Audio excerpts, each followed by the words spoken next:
Hello, तर आज आपण बनवणार आहे एकदम मऊसर साजूक तुपातला रवाचा शिरा. चला मग बघूया. त्याच्यासाठी मी इकडे एक भांडं घेतलं आहे. त्याच्यामध्ये आपण पहिल्या रव्याला भाजून घ्यायचं आहे. रवा भाजून झाला की त्याला एक डिशमध्ये काढून ठेवायचं आहे. त्याच्यानंतर त्याच भांड्यामध्ये तूप घ्यायचं आहे.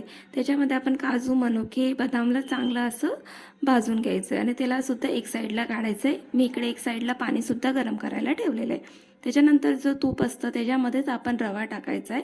त्याला परत चांगलं असं भाजून घ्यायचं आहे. आपला रवा ब्राऊनसर भाजून झाला की त्याच्यानंतर त्याच्यात गरम पाणी टाकायचं आहे. पाणी टाकल्यानंतर साखर टाकायची. तुम्हाला जेवढं गोड पाहिजे असेल त्याप्रमाणे तुम्ही साखर टाका. साखर टाकून झाली की त्याला चांगलं असं हलवून घ्यायचं आहे. त्याच्यानंतर आपण जे काजू, मनुके, बदाम तळले होते तुपामध्ये ते सुद्धा त्याच्यात ॲड करून घ्यायचे आणि त्यालासुद्धा चांगलं असं हलवून घ्यायचं आहे. आणि जर तुम्हाला वाटत असेल तर तुम्ही वरतून अजून थोडंसं पाणी टाकू शकतात. आणि चांगलं हलवून झालं की बघा आपला एकदम मऊसर साजूक तुपातला शिरा तयार आहे. व्हिडिओ आवडला असेल तर व्हिडिओला लाईक शेअर नक्की करा आणि चॅनलला सबस्क्राईब करायला विसरू नका.